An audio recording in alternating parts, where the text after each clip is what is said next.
Dear learners and viewers, সবাইকে Quest school পক্ষ থেকে আবারও আন্তরিক শুভেচ্ছা এবং অভিনন্দন জানাচ্ছি। আমরা আমাদের আজকের এই ভিডিওটা ডেভেলপ করেছি ভার্বসের উপর, অর্থাৎ আমরা ভার্বসের উপর খুব বেসিক থেকে শুরু করে অ্যাডভান্স পর্যন্ত আলোচনা করব এবং এই ভার্বসের ক্লাসগুলো বিশেষ করে যে কোনো বয়সে যে কোনো মানুষ যে কোনো ক্লাসের এনজয় করতে পারবে এবং উপভোগ করতে পারবে এবং they can learn something definitely in a different way. ভিন্ন একটা পদ্ধতিতে ভিন্ন সিস্টেমে তারা শিখতে পারবে। ওকে, আমরা ক্লাস 6 থেকে শুরু করে একদম বিসিএস জব কিংবা ব্যাংক জব কিংবা জিআরই জিমেট আইএলটিএস এরকম বড় বড় যে এক্সামগুলো হয় সব পরীক্ষাতে আপনি ভালো করতে পারবেন যদি if you have the proper concept or clear concept right on verbs. Okay, the verbs are called the hearts of a sentence. Okay, অর্থাৎ ইংরেজি ভাষার প্রতিটি বাক্যের মধ্যে ভার্ব থাকবেই থাকবে এবং ভার্ব কি বলা হয়? হার্ট বলা হয়। For example, we have heart and there is no existence of us definitely without heart. Heart ছাড়া কোনো মানুষ, কোনো বিং, কোনো পশু পাখি কেউই বাঁচতে পারে না। সুতরাং হার্ট ছাড়া একটি বাক্য কিন্তু বাঁচে না বা একটা বাক্য তৈরি হতে পারে না। তো that's why every sentence has a verb এবং এটা থাকা বাধ্যতামূলক। তো আমাদের আজকের ক্লাসের মূলত ভার্ব নিয়ে বেসিক আলোচনা এবং ধীরে ধীরে আমরা অ্যাডভান্সের দিকে চলে যাব।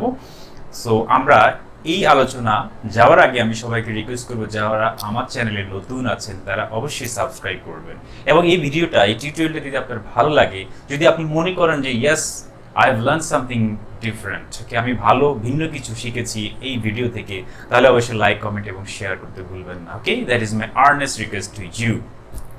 এটা আমাকে বেশি বেশি ইন্সপায়ার করবে ফিউচারে to make a lot of videos. মাঝখানে আমি একটু অফলাইন ছিলাম বিভিন্ন কারণে, নানান ঝামেলায় ভিডিওগুলো আসলে রেগুলার তৈরি করতে পারিনি। তো আশা করি এখন থেকে আমার নতুন আদলে নতুন করে ভিডিওগুলো পাবেন। সবাইকে আবারও ধন্যবাদ জানাচ্ছি। তো চলুন আমরা আমাদের ক্লাস শুরু করি।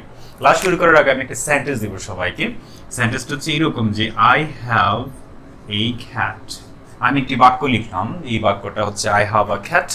এখানে যদি বলি so which one is a verb অথবা what is a verb right in the sentence, তাহলে আমি যদি প্রশ্নটা করি সবাই যেটা বলে যে স্যার এখানে হ্যাভটাই হচ্ছে আমার এখানে ভার্ব। ওকে, তাহলে হ্যাভটাই হচ্ছে ভার্ব।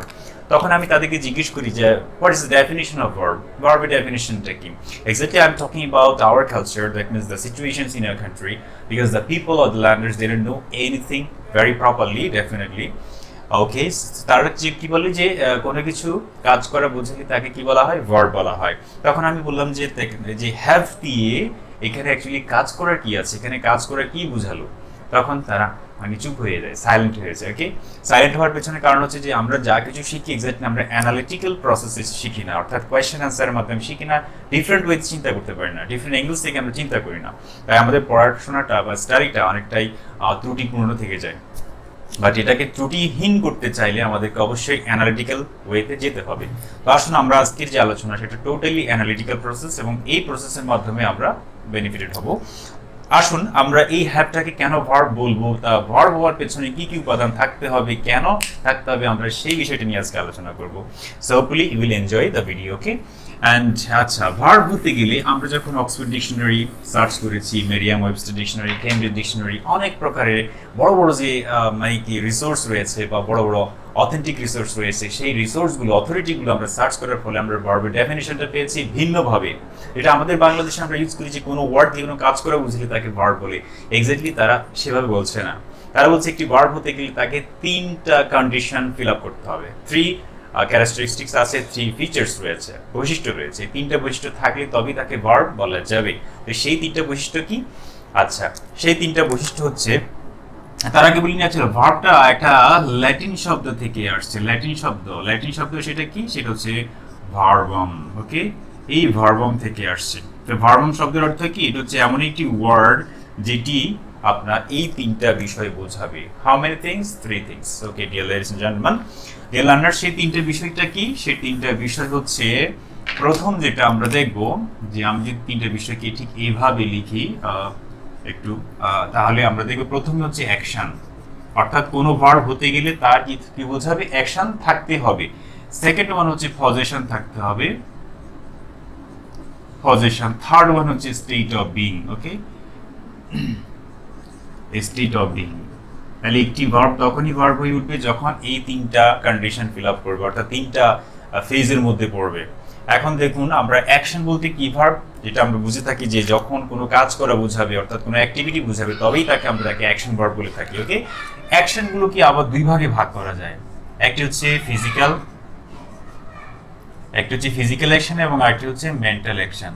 তাহলে একটি হচ্ছে ফিজিক্যাল অ্যাকশন, আরেকটি হচ্ছে মেন্টাল অ্যাকশন। তাহলে অ্যাকশন দুই রকম, একটা হচ্ছে শারীরিক পরিশ্রম হবে, যে ভার্বগুলো করতে গিয়ে আমাদের ফিজিক্যাল লিম্বসের ইউজড হবে, ব্যবহার হবে, হ্যাঁ, এবং আমরা আমাদের অ্যাক্টিভিটি প্রকাশ পাবো, তখন তাকে ফিজিক্যাল অ্যাকশন বলা হয়। আর মেন্টাল অ্যাকশন মানে কি, যেটা আমাদের ব্রেনের কাজ হবে। টোটালি আমরা অনেকগুলো ব্রেনের কাজ করে থাকি, আমরা এখন দেখবো সেগুলো কি। যেমন ফিজিক্যালের মধ্যে রয়েছে টু ডু অথবা টু গো, টু ডু, এবং আরেকটা হচ্ছে যেমন টু ওয়াক। আমি এই যে ভার্বগুলো লিখলাম, এই সবগুলো ভার্ব কিন্তু আমার ফিজিক্যাল লিম্বসের ইউজড আছে এবং এটা প্রচুর পরিমাণে ব্যবহার করে আমরা ফিজিক্যাল অ্যাক্টিভিটি করি। তাই এই ধরনের এই ভার্বগুলোকে আমরা বলবো সবসময় ফিজিক্যাল অ্যাকশন ইন্ডিকেট করে। আচ্ছা, মেন্টাল অ্যাকশনের মধ্যে আমরা যেমন দেখবো, যেমন কোনো কিছু টু থিঙ্ক অর্থাৎ চিন্তা করা, রাইট, টু থিঙ্ক, এবং আরেকটা হচ্ছে টু গেজ, কোনো কিছু অনুমান করা, অ্যাজিউম করা, হ্যাঁ, এই ধরনের কল্পনা করা, ইমাজিনেট করা, ইমাজিনেশন। এই যে ভার্বগুলো রয়েছে, এই ভার্বগুলো মেন্টাল অ্যাকশনকে ইন্ডিকেট করছে। আর এই যে ভার্বগুলো রয়েছে ডু, গো, ওয়াক, এই ভার্বগুলো আমাদের ফিজিক্যাল অ্যাকশনকে ইন্ডিকেট করছে। তাহলে এই গেল আমাদের ফিজিক্যাল অ্যাকশন এবং মেন্টাল অ্যাকশনের মধ্যে একটি চমৎকার কম্বিনেশন। তাহলে আমরা অ্যাকশন বলতে বোঝাবো ফিজিক্যাল অ্যাকশন এবং আরেকটা হচ্ছে মেন্টাল অ্যাকশন। এই দুটো অ্যাকশন থাকলে তবে তা আমরা সেগুলোকে ভার্ব বলবো।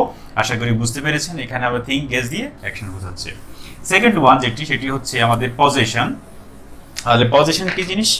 পজেশন মানে হচ্ছে আপনার অধিকার বোঝাবে। আপনার অধিকারে যদি কোনো কিছু থাকে বা আপনার মালিকানা বোঝাবে, আপনার সত্ত্ব আছে আপনার ওই বিষয়টা, তখন সেটাকে আমরা পজেস বলি। পজেস করা মানে অধিকারে থাকা। যেমন আমি যখন বলবো যে আই হ্যাভ আ কার, আমার একটি গাড়ি আছে, তাহলে এই হ্যাভ দিয়ে কিন্তু আমাদের কি বোঝায়, আমার এই গাড়ির উপর একটা মালিকানা বোঝায়, এটা আমার অধিকারে, আমার দখলে আছে। ওকে, এই ধরনের ভার্বগুলোকে আমরা অনেক সময় কি বলি, পজেশন বোঝায়, বিধায় আমরা এগুলোকে ভার্ব বলে থাকি। আর লাস্ট ওয়ান যেটা হচ্ছে স্টেট অফ বিং। এটা কি জিনিস? যেমন আমাদের কিছু বিভার্ব আছে, যে বিভার্বগুলো আমরা অনেক সময় ব্যবহার করে থাকি আপনার অবস্থান, কন্ডিশন বোঝানোর জন্য। যেমন আমি যদি I am so much happy, okay, so I am happy, এখানে এমটা হচ্ছে কি, তাহলে আমি যখন বলবো আই এম হ্যাপি, আমি খুবই সুখী, তাহলে এমটা কি নির্দেশ করে, আমার হ্যাপিনেসকে ইন্ডিকেট করছে, অথবা আমার একটা কন্ডিশন প্রকাশ করছে, অথবা আমার একটা অবস্থান প্রকাশ করছে, আমার একটা স্টেট, অবস্থা প্রকাশ করছে। অথবা বলতে পারি যে আমি ডক্টর, আমি একজন ডাক্তার, আমার টিচার, আমার প্রফেসর, তখন কিন্তু আমার একটা পরিচয় সেই বোঝায়। এই বোঝানোর কারণে আমরা এগুলোকেও কিন্তু আমরা ভার্ব বলে থাকি। তো এই অ্যামিজার বিভার্বগুলো নর্মালি দুটো ভাবে ব্যবহৃত হয়ে থাকে। একটি কখনো কখনো যদি একা বসে, কোনো সেন্টেন্স যদি সেগুলো একা শুধু সিঙ্গেল ভাবে বসে, তখন সেটাকে আমরা মেইন ভার্ব বলে থাকি। আর যখন একাধিক ভার্বের সাথে বলবে, তখন তাকে আমরা অক্সিলারি ভার্ব, হেল্পিং ভার্ব বলে থাকি। তো আমরা যাব সেই বিষয়টা নিয়ে আমরা আলোচনা করছি। আমাদের তাহলে এই তিনটা যদি কন্ডিশন ফিল আপ করে, তবে তাকে আমরা ভার্ব বলতে পারবো। সুতরাং আমরা বাংলা যদি সংজ্ঞাটা এইভাবে বলি, যে ওয়ার্ড দিয়ে কোনো কিছু করা, যাওয়া, খাওয়া, কোনো কিছু বর্ণনা করা, অথবা যে কোনো কিছু বর্ণনা করা, কোনো মানুষ সম্পর্কে কোনো কিছু বলা, এই ধরনের কাজ বোঝালে, অ্যাক্টিভিটি বোঝালে, বা এই ধরনের সিচুয়েশন বোঝালে, তবেই তাকে আমরা ভার্ব বলতে পারি। So verb is called the father of a family, right? Father of a sentence. So there is, of course, every sentence must have a verb. তো চলুন আমরা প্রথমে ভার্বের যে ক্লাসিফিকেশনটা দেখব। ক্লাসিফিকেশনের মধ্যে প্রথমে আমরা ভার্বকে প্রধানত দুভাবে ভাগ করেছি। একটি হচ্ছে FINITE ফাইনাইট ভার্ব, এবং আরেকটি হচ্ছে নন ফাইনাইট ভার্ব। আমাদের বাংলাদেশে exactly in a country we see, যে বহু বছর ধরে যখন টিচিং করতে গিয়ে দেখেছি যে অনেক স্টুডেন্টকে যখন এগুলো বলি, তারা বলে sir finite verb, finite verb, finite verb, non finite verb. তো এক্স্যাক্টলি এই যে এটার উচ্চারণ যে ফিনিট, এটা কোথায় পেয়েছে আমি জানি না। আমরা অক্সফোর্ড ডিকশনারি এত তন্ন করে সার্চ করে ফেলেছি, কোথাও আমরা এটার উচ্চারণ ফিনিট পাই না। আমেরিকানরাও ফাইনাইট বলছে, ব্রিটিশরাও ফাইনাইট বলে। So totally proper or accurate pronunciation of the word is finite, not finite. এটার উচ্চারণটা যদি আমরা এইভাবে লিখি, উচ্চারণটা এইভাবে লিখতে হয়, ওকে, ফাইনাইট, এটাকে আমরা প্রনাউন্সিয়েশন লিখতে হবে, এটা ফাইনাইট হয়ে যাবে। অর্থাৎ আমার আই সাউন্ড, এটা ডিপথংস, এই আই সাউন্ডটা আমার লাগবে এখানে। ওকে, এই আই সাউন্ডটা খুবই খুবই ইম্পর্টেন্ট, এবং এটা আজ থেকে আপনাদের যাদের উচ্চারণ ভুল ছিল, যারা এতদিন ফিনিট ফিনিট করে চিল্লাইছেন, তারা কিন্তু এক্স্যাক্টলি এখন ফাইনাইট বলবেন। That is my earnest request to you. Okay, আসুন তো ফাইনাইট ভার্বের অর্থটা কি। আমরা ফাইনাইট ভার্বের বাংলা অর্থ করেছি সমাপিকা ক্রিয়া। সমাপিকা ক্রিয়া মানে কি জিনিস? যে ওয়ার্ড বা যে ক্রিয়া এক্স্যাক্টলি তার কাজটাকে টোটালি কমপ্লিট করে, তাকে আমরা সমাপিকা ক্রিয়া বলি। আর নন ফাইনাইট মানে কি জিনিস? যেটা কমপ্লিট করে না, অথবা সেটা নিজে নিজে বসতে পারে না বাক্যের মধ্যে, উইদাউট ফাইনাইট ভার্ব, তবে তাকে নন ফাইনাইট ভার্ব বলবো। তো আমরা নন ফাইনাইট ভার্ব নিয়ে আরো একটা ক্লাস আলোচনা করব। এক ক্লাসে আসলে হয়তো পরিপূর্ণভাবে আলোচনা সম্ভব নয়, এটা একটা হিউজ ক্লাস দরকার। ওকে, প্রচুর সময় দরকার।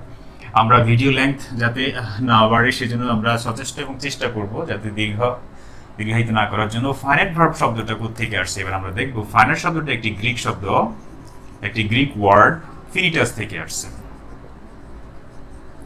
এই ফিনিটাস থেকে আসছে আমাদের এই ফাইনাইট শব্দটা, যেটার অর্থ হচ্ছে কি, যেটা অর্থ হচ্ছে লিমিট।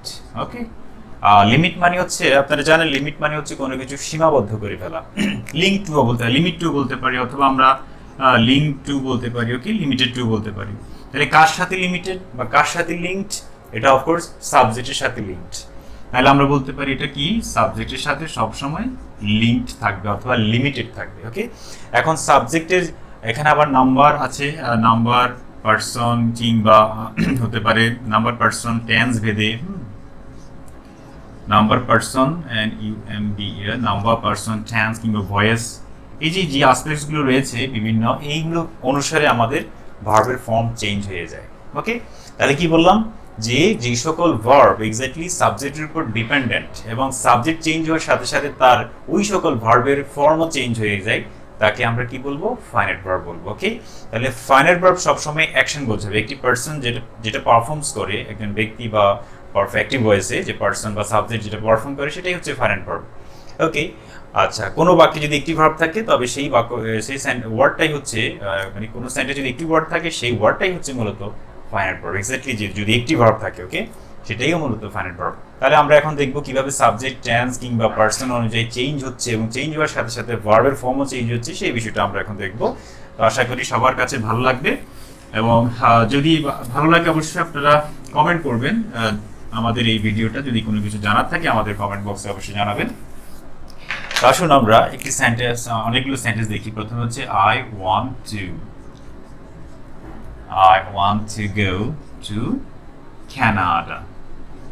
ওকে, আমি একটি বাক্য লিখছি, আমি আরেকটা বাক্য লিখছি, he wants to go to Canada. ওকে, অথবা আমি লিখছি they wanted to go to Canada. ওকে, তারপর আমি লিখলাম যে Mitha has wanted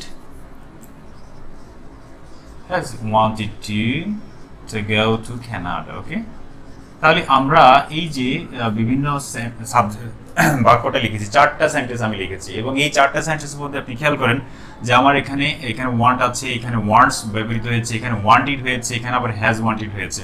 তার মানে এই চারটা সেন্টেন্সের মধ্যে আমার সাবজেক্টের পরে যে ভার্বটা আছে, একদম খুব কাছাকাছি যে ভার্বটা রয়েছে সেটার মানে চেঞ্জ হয়ে গেছে। কিন্তু যেমন এটা প্রেজেন্ট টেন্স, এটা যখন পার্সন চেঞ্জ হয়ে গেছে, হি হয়ে গেছে, থার্ড পার্সন সিঙ্গুলার হয়ে গেছে, তখন আমাদের ওয়ান্টের সাথে এস যুক্ত হয়ে গেছে, ওয়ান্টস হয়ে গেছে। আচ্ছা, যখন আমার সাবজেক্টের টেন্স চেঞ্জ হয়ে গেছে, অর্থাৎ পাস্ট টেন্স হয়ে গেছে, তখন আমার ওয়ান্টেড হয়ে গেছে, একটা টি যুক্ত হয়েছে। আচ্ছা, যখন আমার এটা প্রেজেন্ট পারফেক্ট হয়েছে, মিতা হ্যাজ ওয়ান্টেড, তখন হ্যাজ বসার সাথে সাথে আমার পরবর্তী ভার্বের ফর্মটা কি চেঞ্জ হয়ে গেছে, that mean past participle form হয়ে গেছে। সুতরাং এখান থেকে আমরা বলতে পারি যে এই ভার্বগুলা, অর্থাৎ দেখতে পাচ্ছেন আমি আন্ডারলাইন করা, যে এই ভার্বগুলো কিন্তু আমার পার্সনের উপর সরাসরি ডিপেন্ডেন্ট। পার্সন চেঞ্জ হওয়ার সাথে সাথেই কিন্তু এই ওয়ার্ডের, এই ভার্বসগুলোর ফর্ম চেঞ্জ হয়ে গেছে। এই ফর্ম চেঞ্জ হওয়ার কারণে আমরা এই ভার্বসগুলোকে বলবো ফাইনাইট ভার্ব। ওকে, আচ্ছা, আরো একটা ভার্ব আছে এই সেন্টেন্সের মধ্যে, একই সেন্টেন্সের মধ্যে, সেটা হচ্ছে টু গো। একটি মজার বিষয় হচ্ছে কিন্তু এই যে টু গো কোথাও কিন্তু কোনো চেঞ্জ হয় নাই, যদিও আমার এই সাবজেক্টগুলো চেঞ্জ হয়ে গেছে, চেঞ্জ হওয়ার পরেও শুধু এই ভার্বগুলো চেঞ্জ হয়েছে, কিন্তু এই ভার্বগুলো কখনো চেঞ্জ হয় নাই, সব জায়গায় টু গো হয়ে গেছে। সুতরাং এখান থেকে বুঝতে পারি যে যেহেতু এই ভার্বগুলো কোনো চেঞ্জ হয় নাই, তার মানে এটা সাবজেক্টের উপর ডিপেন্ডেন্ট নয়। ওকে, দ্যাটস ওয়াই এই ভার্বগুলোকে আমরা কি বলবো, এগুলোকে আমরা নন ফাইনাইট বলবো, অর্থাৎ নন ফাইনাইট ভার্ব। তাহলে এখান থেকে আমরা কি জানলাম, এখান থেকে আমরা শিখলাম যে একটি বাক্যের মধ্যে ফাইনাইট ভার্ব সবসময় একটি থাকবে। ওকে, এক বা একাধিক থাকতে পারে নন ফাইনাইট ভার্ব। ওকে, তাহলে আমরা কিভাবে বুঝবো যে কোনটা ফাইনাইট আর কোনটা নন ফাইনাইট? সেখানে হচ্ছে আমাদের ফাইনাইট হচ্ছে যেটা সাবজেক্টের উপর ডিপেন্ডেন্ট এবং সাবজেক্ট পরিবর্তন হয় তার ফর্মসগুলো এবং সরাসরি অ্যাকশন নিতে পারে, সেই ভার্বগুলোকে বলা হয় আমরা ফাইনাইট বলবো। আচ্ছা, আর এই যে পরবর্তী নন ফাইনাইটের মধ্যে এগুলোকে আমরা আমাদের গ্রামাটিক্যাল ভাষায় এটাকে আমরা ইনফিনিটিভ বলি। ইনফিনিটিভ হচ্ছে এটা one kind of example of non finite verb, অর্থাৎ নন ফাইনাইট ভার্বগুলোকে আবার 3 ভাগে ভাগ করা হয়েছে। হয়তো অনেকে জানেন যে জিরান্ড, পার্টিসিপল এবং ইনফিনিটিভ। সেই ইনফিনিটিভ হচ্ছে আমাদের এই 2+ ভার্বের বেস ফর্ম। ওকে, এটা নিয়ে আমরা পরবর্তীতে আলোচনা করবো। আমরা আজকে শুধু আলোচনা করবো ফাইনাইট ভার্বের মধ্যেই ডিটেলসে যাব। আচ্ছা, এখানে একটি বিষয়, মজার বিষয়, সেটা হচ্ছে অনেকে হয়তো জানেন না যে টু এর উচ্চারণ কিন্তু কখনো মানে টু হয়, আবার কখনো তা হয়, অর্থাৎ তা এবং টু এর মাঝে মাঝে একটা উচ্চারণ হয়। এটা খুব মজার বিষয়, আমি জানতাম না আগে। আমি যখন আমি ইউনিভার্সিটি স্টুডেন্ট ছিলাম তখন আমি এটা নিয়ে পড়তে গিয়ে জানলাম যে টু এর পরে যদি কখনো ভাওয়েল যুক্ত ওয়ার্ড থাকে, কি থাকে, টু এর পর যদি ভাওয়েল বসে তাহলে তার উচ্চারণটা হবে টু।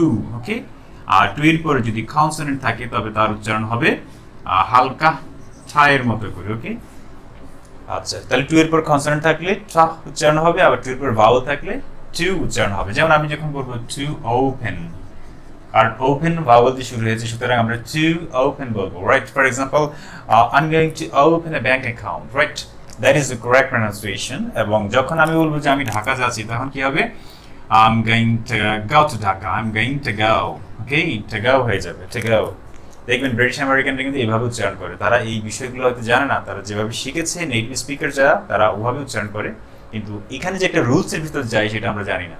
হ্যাঁ, আর যে এই দির উচ্চারণ কখন দা হবে, কখন দি হবে, এই বিষয়টাও কিন্তু চমৎকার একটা টিপস।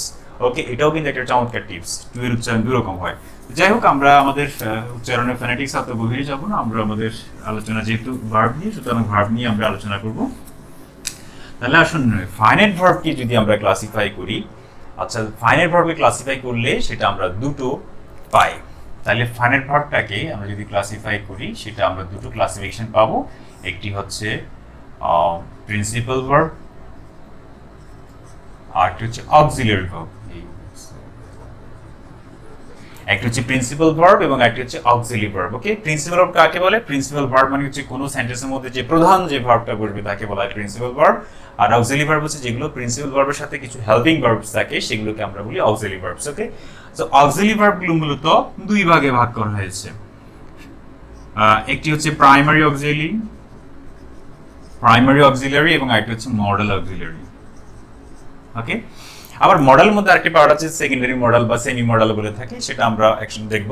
প্রাইমারি অক্সিলারি কোনগুলো? এগুলো মূলত do verb, okay, have verb এবং আরেকটা হচ্ছে বি ভার্ব। এই তিনটাকে বলা হয় প্রাইমারি অক্সিলারি। ওকে, প্রাইমারি অক্সিলারি কোনগুলো? তাহলে do verb, have verb, be verb. আচ্ছা, আমি এগুলো একটু ডিটেলস বোঝাই যে ডু ভার্ব মানে কি জিনিস। ডু ভার্ব বলতে আমরা যখন সেন্টেন্সের মধ্যে অনেক সময় ডু, ডাজ, ডুইং, ডিড, ডান এই ধরনের বিভিন্ন ফর্মে আমরা ইউজ করে থাকি।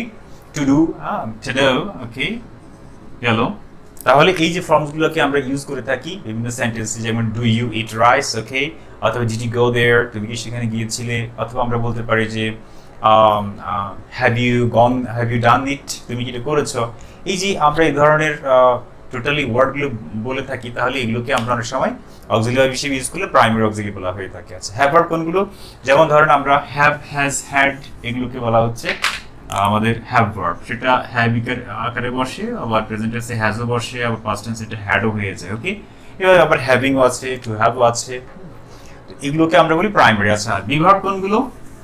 বি ভার্ব হচ্ছে মূলত আপনারা জানেন সবাই যে M, is, okay, was, were, এগুলো হচ্ছে be verb. Am, is, was, were, be mean being. আমরা বলতে পারি বি নিজেও বসে, আচ্ছা, এটা বি হিসাবে বসে, আবার বি আইএনজি বিং আকারেও বসে। টোটাল প্রায় এই 8 ভাবে কিন্তু ব্যবহৃত হয়ে থাকে আমাদের এই বি ভার্বটা।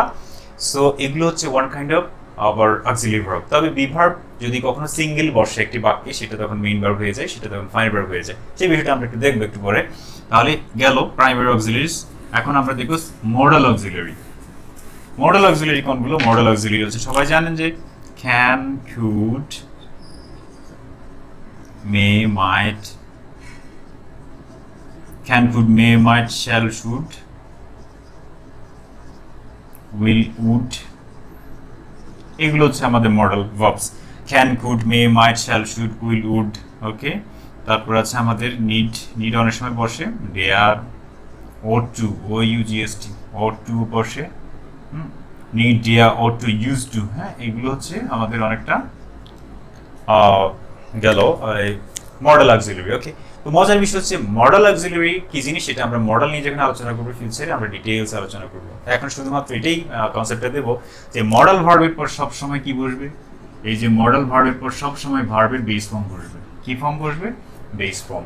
যেমন আই ক্যান ডু ইট, কি হলো? আই ক্যান ডু ইট, এটার অর্থ হচ্ছে সামর্থ্য বোঝায় আমি এটা করতে পারি। ওকে, আচ্ছা আমি যদি পাস্ট টেন্সে বলতাম আমি এটা করতে পারতাম, তাহলে কি বলবো? I could do it. হ্যাঁ, আমি যেটা করতাম আই উড, আচ্ছা উড একটা আছে আমরা দিয়েছি, would, I would do it, আমি এটা করতাম, অথবা I use to do it, আমি এটা করতাম।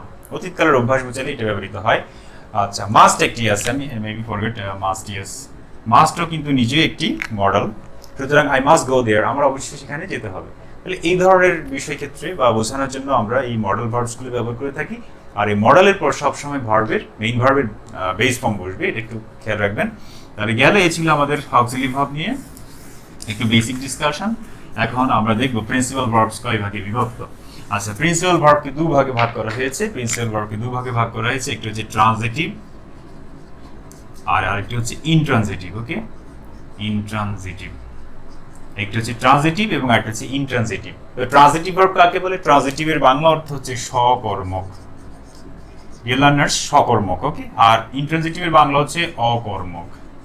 আচ্ছা, এখান থেকে আমরা বুঝতে পারি যে যদি আমার ভার্বের অবজেক্ট থাকে তখন তাকে আমরা বলবো ট্রানজিটিভ ভার্ব, আর যে সকল ভার্বের কোনো অবজেক্টই থাকে না তাকে আমরা বলবো ইনট্রানজিটিভ ভার্ব। তাহলে ইনট্রানজিটিভ ভার্ব মানে হচ্ছে অবজেক্ট নাই, নো অবজেক্ট। আর যদি অবজেক্ট থাকে তবে তাকে আমরা বলবো ট্রানজিটিভ ভার্ব। তো আমরা এখন এই বিষয়টাই দেখবো, যে আমরা একটু এদিকে চলে আসি বোঝানোর জন্য। ট্রানজিটিভ এবং ইনট্রানজিটিভ ভার্বের কিছু এক্সাম্পল দিই। যেমন ধরেন আই প্লে, আমি খেলি। কি খেলি? আমরা যদি প্রশ্ন করি তাহলে আমরা ফুটবল একটা খেলার নাম দিলাম।